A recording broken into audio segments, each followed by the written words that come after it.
las Escrituras en la carta a los Hebreos,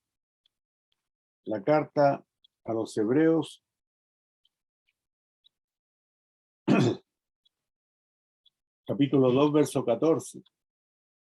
Hebreos capítulo 2, versículo 14. Le daremos lectura en el nombre del Señor, dice así. Así que, por cuanto los hijos participaron de carne y sangre, él también participó de lo mismo para destruir por medio de la muerte al que tenía el imperio de la muerte, esto es, al diablo, y librar a todos los que por el temor de la muerte estaban durante toda la vida sujetos a servidumbre.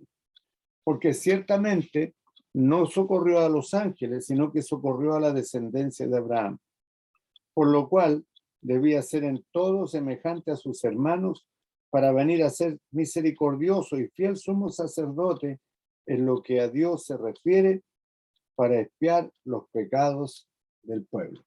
El Señor añada bendición a su palabra en esta tarde, en nuestros corazones, y damos gracias al Señor por encontrarnos nuevamente juntos al calor de la palabra del Señor.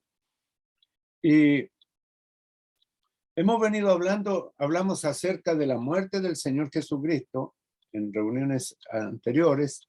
Hablamos también de la resurrección del Señor Jesucristo, pero ahora hablaremos acerca del sacerdocio del Señor Jesucristo y también de nuestro sacerdocio, porque el Señor murió, fue sepultado, resucitó, ascendió al cielo y ahora está a la diestra de Dios para interceder por nosotros, cada uno de los creyentes.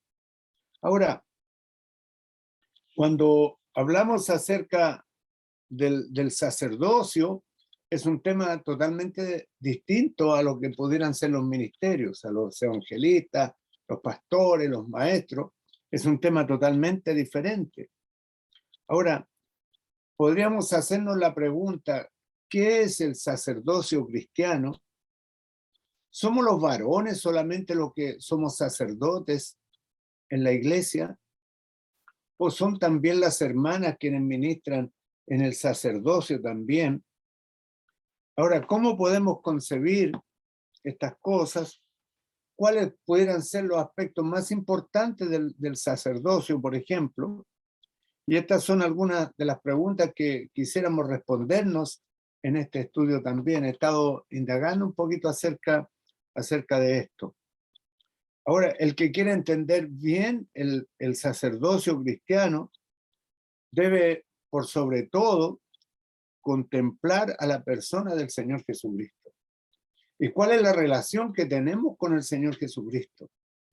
¿Cuál es nuestra responsabilidad como creyentes delante del Señor? ¿Cuál es nuestra participación en la adoración en la iglesia también, en la asamblea, cuando los santos nos reunimos para adorar, para bendecir al Señor Jesucristo? Ahora, cuando hablamos del sacerdocio cristiano, podríamos decir de que el Señor ha transformado completamente el sentido del sacerdocio. Vemos que en el Antiguo Testamento el sacerdocio era el sacerdocio levítico y el Señor Jesucristo era de la tribu de Judá. Así que vamos a indagar un poquito más adelante. No guardaba ninguna relación el Señor Jesucristo en la tribu sacerdotal, la tribu sacerdotal de Leví, con la tribu de Judá. Ahora, el Señor ha renovado completamente el sentido del sacerdocio.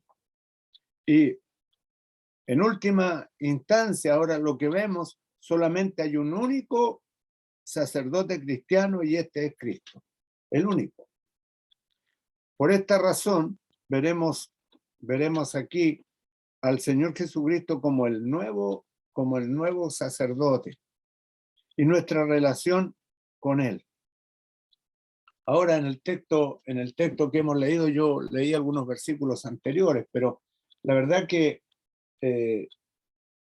tocaremos solamente el verso 17, por lo cual debía ser en todo semejante a sus hermanos para venir a ser misericordioso y fiel sumo sacerdote en lo que a Dios se refiere para expiar los pecados del pueblo.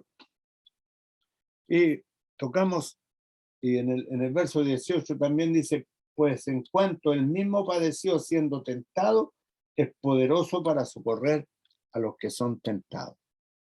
Y vemos a un sumo sacerdote que participa absolutamente de todo. Absolutamente de todo.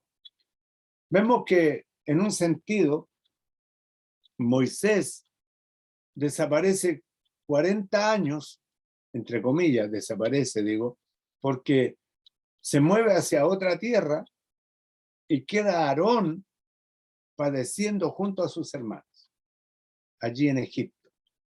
Él queda viviendo todo lo que sus hermanos padecían, toda la esclavitud que sus hermanos sufrieron, Aarón también la sufrió. Así que, en cuanto a esto, debía ser semejante en todo a sus hermanos. También. Ahora, cuando allí en el texto nos dice que tenía que hacerse en todo semejante a sus hermanos para ser ante Dios un pontífice, yo tengo otra versión aquí, un pontífice misericordioso y fiel, capaz de expiar los pecados del pueblo. Y no en un sacrificio de un animal que debía ser entregado, sino que era un sacrificio propio, en su propia carne, en su propio cuerpo. En el texto, el autor efectúa dos cambios que nos es preciso considerar. El primero consiste en aplicar al Señor Jesucristo el título de sumo sacerdote. El autor de la carta a los hebreos, aquí le aplica el título de sumo sacerdote por primera vez. Por primera vez es aplicado este título a la persona del Señor Jesús. Y ahora, lo segundo consiste en un nuevo concepto de sacerdote que aquí se nos presenta. Un nuevo concepto. El sacerdocio del Señor Jesucristo, siendo de la tribu de Judá. Por primera vez, y en el Nuevo Testamento, aquí es llamado el Señor Jesucristo como sumo sacerdote. Nosotros estamos acostumbrados a hablar del sacerdocio de Cristo. Lo aplicamos, lo decimos y lo mencionamos, y forma parte de nuestro vocabulario cristiano también. Y nos parece evidente, nos parece natural, y sin dificultad alguna lo podemos decir. El Señor Jesucristo es nuestro sumo sacerdote que intercede por nosotros. Ahora, pero en el presente, viéndonos en el contexto de lo que nos dice la carta a los hebreos, es mucho más profundo. Y debemos así nosotros apropiarnos y identificarnos con este sumo sacerdote, sabiendo que Él se compadece de nuestras debilidades. Hay un pasaje, dice, así que no tenemos un sumo sacerdote que no pueda compadecerse de nuestras debilidades, sino que no pueda compadecerse de nuestras debilidades, sino uno que fue tentado en todo según nuestra semejanza, pero sin pecado. Ahora, la situación cuando se presenta al Señor Jesucristo, y examinamos los textos del Nuevo Testamento, ningún texto, como mencionaba, atribuye el título al Señor Jesucristo como sumo sacerdote. La tradición evangélica no usa jamás esos títulos aplicados al Señor Jesucristo. En ningunos textos evangélicos aparece tampoco. Lo reserva únicamente para el sacerdocio levítico. Tocamos el sacerdocio levítico y hablamos de cuando el sacerdote iba y presentaba el sacrificio y el sumo sacerdote entraba una vez al año hasta el lugar santísimo. La misma situación nos aparece también en el libro de los Hechos. En más de un caso, como el título sacerdote viene siendo usado para el sacerdote pagano en Hechos 14 y 13. Pablo no usa jamás la palabra sacerdote o sumo sacerdote. Es decir, no habla nunca de sacerdotes ni judíos, ni paganos, ni cristianos. Jamás el apóstol Pablo habló de estos sacerdotes. Ahora, fuera de la carta a los hebreos, Cristo jamás es llamado sacerdote. Solamente en esta carta. Y esta carta, queridos hermanos, es una carta tan fundamental, porque nos exalta a la persona del Señor Jesucristo. Nos menciona lo que nosotros somos delante de Él. Y todo lo que el Señor Jesucristo es para nosotros, los creyentes también. Ahora, se puede comprender fácilmente esto y a primera vista no se percibía ninguna relación entre la existencia del Señor Jesucristo y la institución sacerdotal. Cuando leemos los evangelios, estaba más cerca Juan el Bautista, Juan del sacerdocio levítico, que la persona del Señor Jesucristo. Ahora, la institución sacerdotal, tal como se la entendía en el Antiguo Testamento, el Señor Jesucristo no presenta este carácter sacerdotal. Lo entendemos después cuando hemos estudiado las Escrituras, cuando hemos indagado un poco más, vamos a entender que el Señor Jesucristo tenía un triple ministerio, era rey, profeta y sacerdote. La muerte misma de Jesús no se había presentado como un sacrificio ritual tampoco. El pueblo de Israel no lo entendía de esa manera. Y la persona del Señor Jesús, le vemos así en los evangelios, solamente como un cordero de Dios, como el cordero que habría de ser inmolado, que habría de morir en nuestro lugar. Y en los evangelios el Señor anuncia su muerte una y otra vez. Le vemos anunciando su muerte y hablándole a los discípulos acerca de la muerte con que iba a morir. Entre los hebreos el sacerdocio se transmitía solamente por la vía hereditaria. Un hijo de la tribu de Leví también llegaba a ser sacerdocio y a ejercer las funciones en el templo o en el tabernáculo. Y había sido este sacerdocio había sido concedido por Dios a Aarón y a sus hijos. Cuando Rubén cae del estrado de su padre, como nos muestra allí en el capítulo 49 del libro de Génesis, cae del estrado de su padre, hay tres hijos que van a heredar todos los beneficios que tenía el primogénito. Rubén pierde la primogenitura, y luego el sacerdocio también le es compartido para Leví. La doble porción de la herencia la recibe José en Efraín y Manasés. Y el patriarcado lo hereda Judá. Judá, Leví y José en Efraín y Manasés heredan todo lo que tenía Rubén, y aquí la tribu de Leví toma el sacerdocio por designación, lo toma por designación y le es concedido a Aarón y a sus hijos. Por tanto, no podía transmitirse a ningún miembro de otra tribu. No podía transmitirse de ninguna manera, ninguno. Acordémonos de que cuando Usa está allí y va al lado del arca, cuando los bueyes tropezaron, y Usa extiende la mano y toca el arca, Usa cayó muerto, era de otra tribu. A ninguno a ninguno de otra tribu le era permitido tocar los utensilios sagrados, solamente a la tribu de Leví. Ahora, allí en el libro de Números, capítulo 3, podemos leer en el libro de Números, el capítulo 3,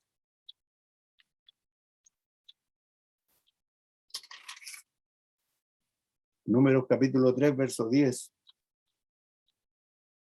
dice, y constituirás a Aarón y a sus hijos para que ejerzan su sacerdocio, y el extraño que se acerque morirá. Aarón y sus hijos, uno puede leer hasta el verso 38, está todo esto, la designación para Aarón y sus hijos. Yo solamente he leído el verso 10, cuando dice, constituirás a Aarón y a sus hijos para que ejerzan su sacerdocio, y el extraño que se acercare morirá. Había una sentencia de muerte para una persona de otra tribu del pueblo de Israel. De esta manera se presentaba la santidad del sacerdocio. El sacerdocio era santo y había una separación. Y no había transferencia, o sea, no podían ser transferido a otra tribu, sino que solamente a los de la tribu de Leví. El Señor Jesucristo pertenecía a la tribu de Judá, y no era por tanto sacerdote según la ley. Nunca, durante toda su vida, el Señor Jesús pretendió ser sacerdote ni ejercer ninguna función sacerdotal. No le vemos ni siquiera intentándolo en los evangelios. Así que cuando se presenta en el libro de los hebreos, en la carta a los hebreos, sorprende para todo lector, el que lo lee en profundidad, de que todo lo que el Señor Jesús hace en nuestro bien como el sumo sacerdote. Ahora, su ministerio, el de la persona del Señor Jesús, se desarrolla en una línea profética y no en la sacerdotal. Allí en los evangelios, en el Antiguo Testamento también. Y el Señor predicó, y era lo que hacían los profetas. El Señor hacía exactamente lo que hacían los profetas. Y a veces se expresa también con acciones simbólicas como lo hacían los antiguos profetas. Por ejemplo, la higuera estéril, la expulsión de los mercaderes del templo, hizo milagros como el profeta Elías y Eliseo, y Jesús, el Señor, manifiesta que se considera a sí mismo como un profeta cuando explica la incredulidad de sus paisanos, y dice él que ningún profeta tiene honra en su propia tierra. Y ciertamente el Señor fue considerado y tenido por profeta. En Lucas capítulo 7, verso 16, se menciona que un gran profeta ha surgido de entre nosotros, dicen los israelitas. En la predicación de los profetas se observa frecuentemente una lucha contra los sacerdotes, un enfrentamiento. Jesús, el Señor, en cierto modo, él continúa también hablando contra los sacerdotes, contra los religiosos, contra los religiosos de la época que decían una cosa, pero estaban viviendo otra. Y con frecuencia e insistencia, en palabras y en hecho, el Señor se opone al concepto de la santificación como fruto de las obras. Y incluso increpa a los fariseos, diciéndoles, escribas y fariseos hipócritas. Hay controversia allí entre el Señor y los religiosos de la época. Notamos que el discurso más duro que el Señor Jesucristo dio fue contra los religiosos. El Señor vino a buscar y a salvar lo que se había perdido. Y el Señor viene hablando, dice, id y aprended que misericordia quiero y no sacrificio. Aquí el sacrificio no se entiende como una mortificación cualquiera, se trata del sacrificio ritual, de los ritos de los judíos y todo lo que con él se relaciona. Misericordia quiero y no sacrificio. No quería los sacrificios, estaba harto de los sacrificios. Allí lo leemos en el libro de Isaías cuando el Señor, estoy harto, cansado de vuestras fiestas solemnes. Y lo mismo sucede allí en el Nuevo Testamento. Y el Señor viene a predicar el arrepentimiento, viene a buscar y a salvar lo que se había perdido. Y su mensaje de predicación, como los profetas, dice, arrepentíos porque el reino de los cielos se ha acercado. El reino de los cielos se ha acercado. En la persona del Señor Jesús, en toda la actividad, en todas sus enseñanzas, no hay nada que esté ligado al sacerdocio antiguo, al sacerdocio levítico. Ahora, ¿qué podríamos decir también de su muerte? Hemos hablado en la reunión anterior acerca de la muerte del Señor. Se debe admitir al menos que todo es realmente un sacrificio y por tanto el Señor muere en nuestro lugar. Él es la oveja del sacrificio. Él es en la ofrenda, en la ofrenda. Él es la ofrenda. Cuando le vemos allí en la cruz, le vemos en ese altar muriendo y toda la ira de Dios, todo el fuego de la ira de Dios cae sobre su hijo. Ahí lo digo fuego en sentido figurado. Es la ira de Dios cae sobre la persona del Señor Jesucristo.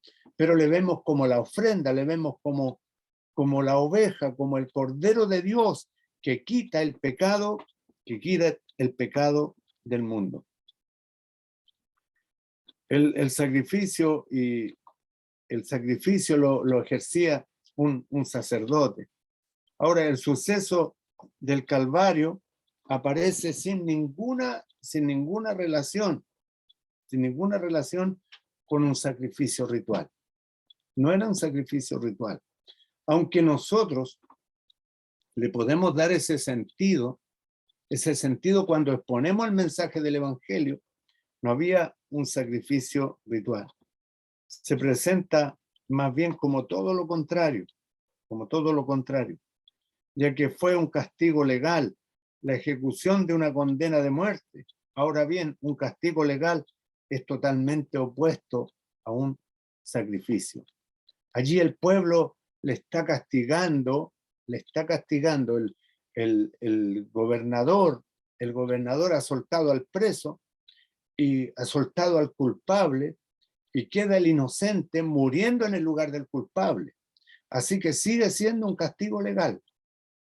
Está muriendo por el culpable. Y en un sentido está muriendo por nosotros, porque nosotros debíamos estar en esa cruz. Los culpables quedan libres y el inocente Cordero de Dios va a la muerte y toma nuestro lugar allí en la cruz del Calvario. El justo, Cristo Jesús, paga por nosotros los injustos para llevarnos a Dios. Allí vemos al Señor Jesucristo tomando nuestro lugar. Un sacrificio en la concepción antigua, en lo que respecta al Antiguo Testamento, era un sacrificio, un acto ritual que glorificaba y que unía al hombre, se une con Dios. La víctima se ofrece entre ceremonias sagradas. Allí cuando el sacerdote sacrificaba a la víctima, se hacía todo un ritual allí. Cuando vemos al Señor Jesucristo, así, cumpliendo el castigo que la ley exigía, porque es un castigo legal en el sentido romano y en el sentido judío le castigaban, pero también en cuanto a lo que Dios se refiere, legalmente estaba pagando nuestra muerte. La paga del pecado es muerte, y debía cumplirse la ley. Así lo dice la carta a los Romanos en el capítulo 3. Vamos a leer algunos pasajes allí en Romanos.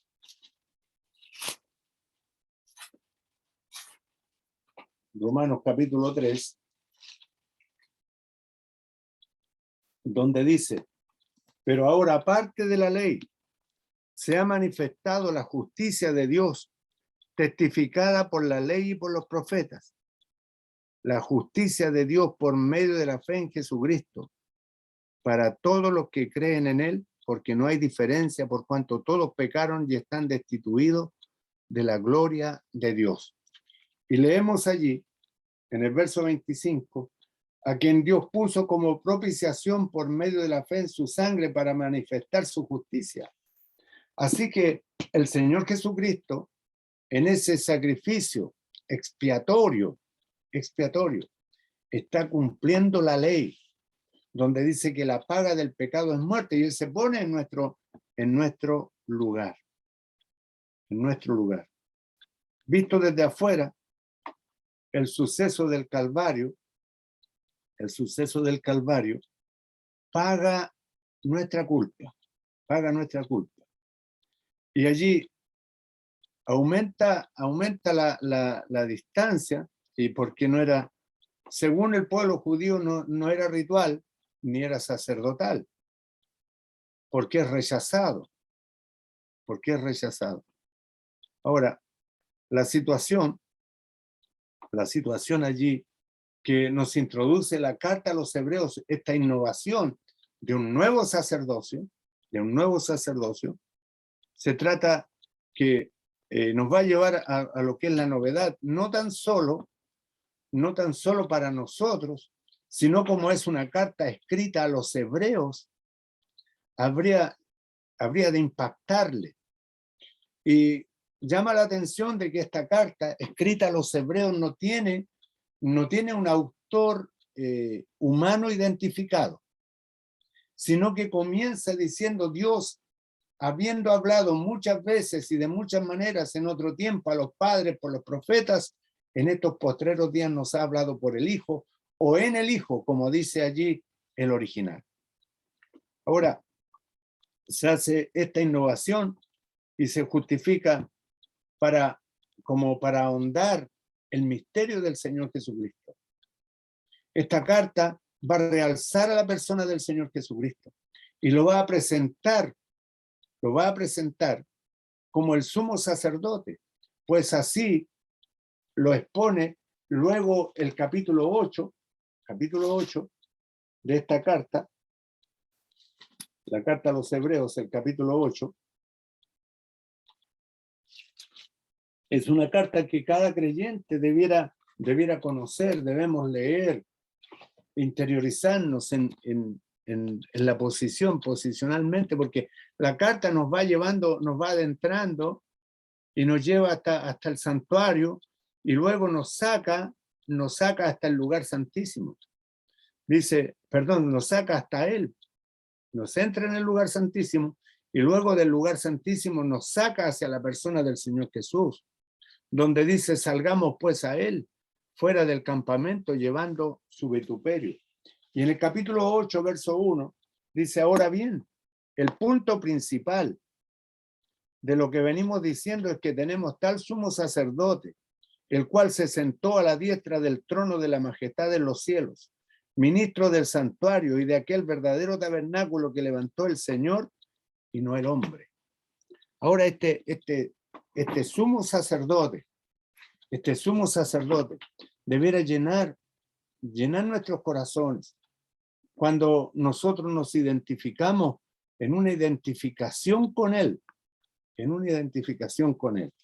porque cuando nos dice allí en el capítulo 2, el pasaje que leímos de base al principio, cuando dice: por lo cual debía ser en todo semejante a sus hermanos, para venir a ser misericordioso y fiel sumo sacerdote en lo que a Dios se refiere, para expiar los pecados del pueblo.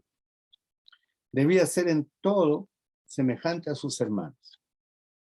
Y el Señor, allí en la carta a los Filipenses, capítulo 2, verso 6, nos dice: el cual, siendo en forma de Dios, no estimó el ser igual a Dios como cosa que aferrarse, sino que tomando forma de siervo, se hizo semejante a los hombres. Y estando en la condición de hombre, se humilló a sí mismo, haciéndose obediente hasta la muerte y muerte de cruz. Se hizo semejante a los hombres. Él nació allí en Belén, en un pesebre, luego creció como un niño. A los 12 años, cuando van a adorar al templo y se extravía, el Señor le dice a su madre: ¿por qué me buscáis? ¿No sabéis que en los negocios de mi padre me es necesario estar? A los 12 años él ya entendía lo que estaba sucediendo. Y María, su madre, callaba estas cosas, guardándolas en su corazón. Así nos muestra la Escritura. Pero él sabía perfectamente por el Espíritu lo que habría de suceder. A los 30 años, allí en las riberas del Jordán, es bautizado por Juan el Bautista, es bajado a las aguas, y el espíritu en forma de paloma descendió sobre él. Allí se identifica el Señor. Es necesario que cumplamos toda justicia. Era necesario identificarse con todos los hombres, con todos los hombres. El Señor no necesitaba el bautismo de arrepentimiento, pero se identifica. Hay una identificación. Debía ser en todo semejante a sus hermanos. Y allí le vemos también participando. Y para venir a ser misericordioso y fiel sumo sacerdote en lo que a Dios se refiere. El Señor venía allí entrando a lo que era su ministerio en cuanto a dar a conocer a Dios. Eso era el principio. Allí en el capítulo 17 del Evangelio de Juan, capítulo 17, Juan capítulo 17, cuando ya está a punto el Señor de cruzar el torrente de Cedrón, allí en el capítulo 18, verso 1, atraviesa el torrente de Cedrón, y el capítulo 17 dice: Padre, la hora ha llegado. Glorifica a tu Hijo para que también tu Hijo te glorifique a ti. Han pasado 3 años. Ha cumplido su ministerio. Dice el verso 6: he manifestado tu nombre a los hombres que del mundo me diste. Tuyos eran y me los diste, y han guardado tu palabra. Luego les dice: Padre Santo, a los que me has dado, guárdalos en tu nombre. Luego dice el verso 14 del capítulo 17 de Juan: yo les he dado tu palabra. El 26 dice: y les he dado a conocer tu nombre, y lo daré a conocer aún. Y el Señor cumple el propósito de darnos a conocer al Padre. Juan capítulo 1, verso 18, dice: a Dios nadie le vio jamás. El unigénito Hijo que está en el seno del Padre, Él le ha dado a conocer. Y viene cumpliendo el propósito de darnos a conocer a Dios, pero más aún, cumplir el propósito por el cual Él ha venido. Allí en Gálatas 4:4, habiendo venido el cumplimiento del tiempo, Dios envió a su Hijo nacido de mujer. Lo envía para cumplir el propósito de darnos a conocer al Padre, darnos a conocer a Dios. Por eso la carta a los Hebreos, el capítulo 1, verso 1 dice: Dios, habiendo hablado muchas veces y de muchas maneras en otro tiempo a los padres por los profetas, en estos postreros días nos ha hablado en el Hijo.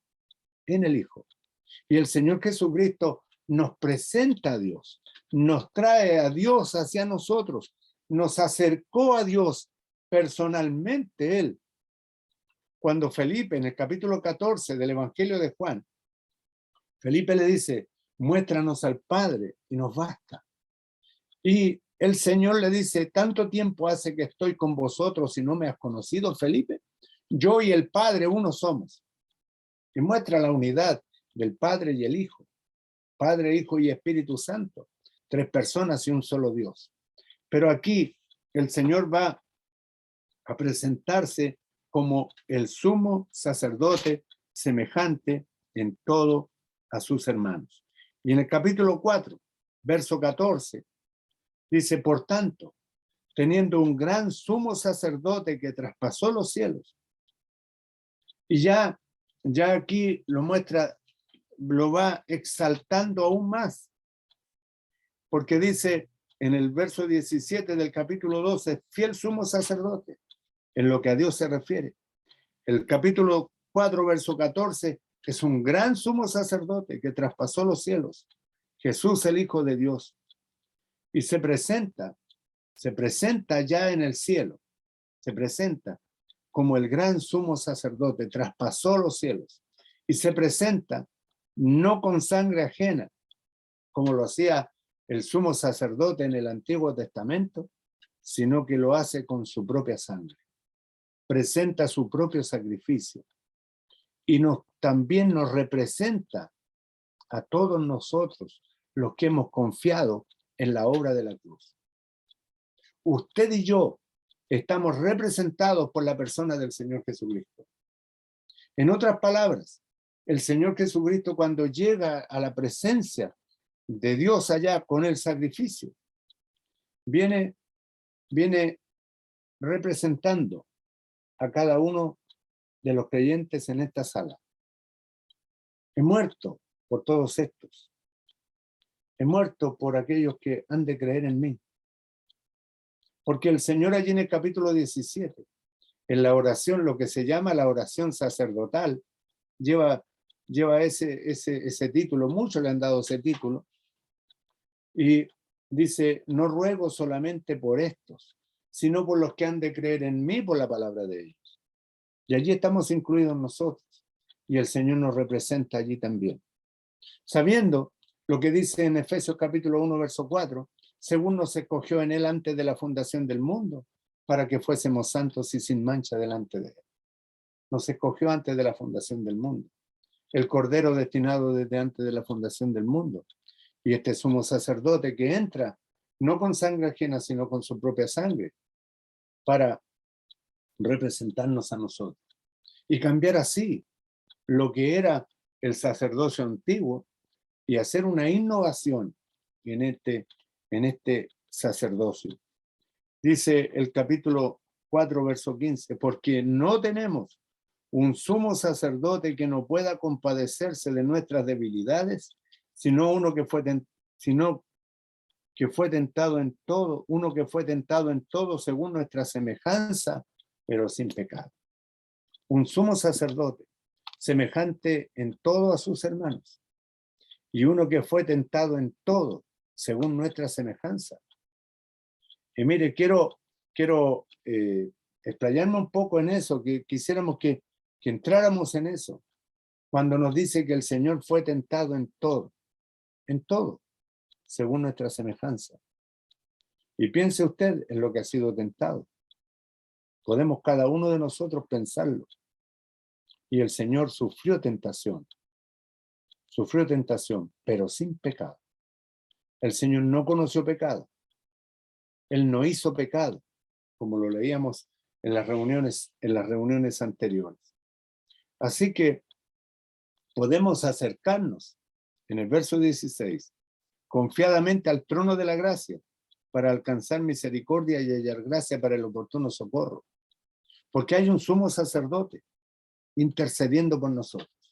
En el capítulo 5, verso 1 dice, porque todo sumo sacerdote, tomado de entre los hombres, es constituido a favor de los hombres.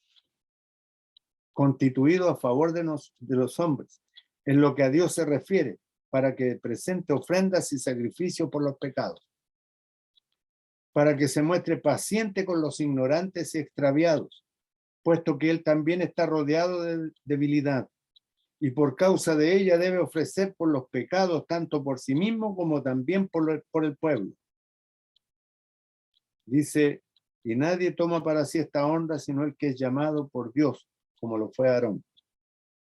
Los sacerdotes en el Antiguo Testamento debían presentar ofrenda cada uno por sí mismo primeramente. Cuando el Señor Jesucristo viene, Él no debía presentar ofrenda por sí mismo. Él es la ofrenda. Él es la ofrenda. Él es el sacrificio. Y toma nuestro lugar. Toma nuestro lugar. Ahora parece esto inverosímil, difícil de entender. Difícil de entender. Pero el Señor toma nuestro lugar. Aquí en el capítulo 7 dice, se presenta Melquisedec, rey de Salem, sacerdote del Dios Altísimo, que salió a recibir a Abraham, que volvía de la derrota de los reyes, y le bendijo.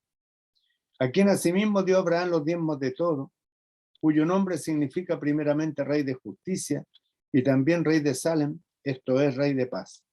Sin padre, sin madre, sin genealogía, que ni tiene principio de días ni fin de vida, sino hecho semejante al Hijo de Dios, permanece sacerdote para siempre.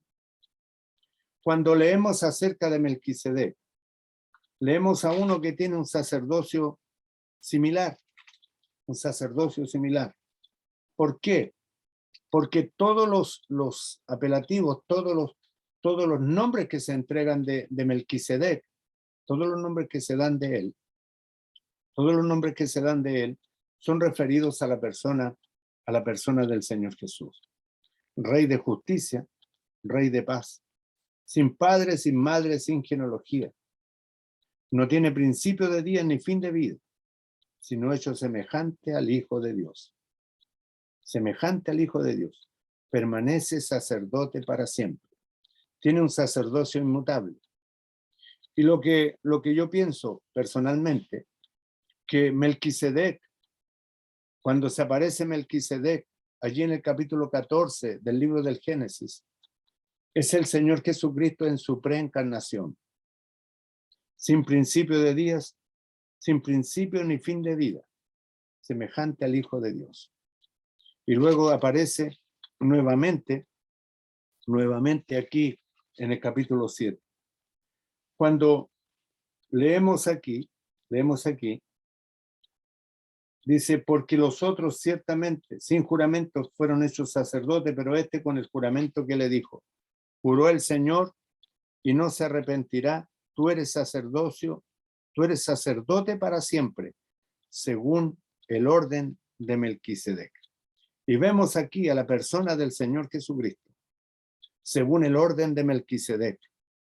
Tiene el sacerdocio, este sacerdocio. Y el verso 24 del capítulo 7 dice, mas por cuanto permanece para siempre. Tiene un sacerdocio inmutable, no cambia, por lo cual puede también salvar perpetuamente a los que por él se acercan a Dios, viviendo siempre para interceder por ellos. En este sacerdocio que el Señor ha tomado, que el Señor ha innovado, vive siempre para interceder por nosotros. Y esto nos da una seguridad tremenda. En cada fallo, en cada error, en cada pecado, está intercediendo nuestro sumo sacerdote. Nuestro sumo sacerdote intercede por nosotros. Allí, en el capítulo 1 de la primera carta de Juan, dice, hijitos, estas cosas os escribo para que no pequéis. Pero si alguno hubiere pecado, abogado tenemos para con el Padre, a Jesucristo el justo. Y el Señor Jesucristo, como un abogado, como un sacerdote, intercede por nosotros. Y ahora, para concluir, en el capítulo 7, verso 26, porque tal sumo sacerdote nos convenía, santo, inocente, sin mancha, apartado de los pecadores y hecho más sublime que los mismos cielos, que no tiene necesidad cada día, como aquellos sumos sacerdotes, de ofrecer primero sacrificio por sus propios pecados y luego por los del pueblo, porque éste lo hizo una vez para siempre, ofreciéndose a sí mismo. Y este sumo sacerdote se ofreció una vez para siempre, querido hermano, por ti y por mí. Y podemos confiadamente entrar al trono de la gracia. Tenemos la palabra de Dios, que es viva y eficaz, que es más cortante que toda espada de dos filos. Tenemos el trono de la gracia, tenemos este sumo sacerdote. Podemos estar confiados. Él nos salvó y nos salvó perpetuamente, para siempre. Que el Señor bendiga su palabra. Vamos a orar en esta noche.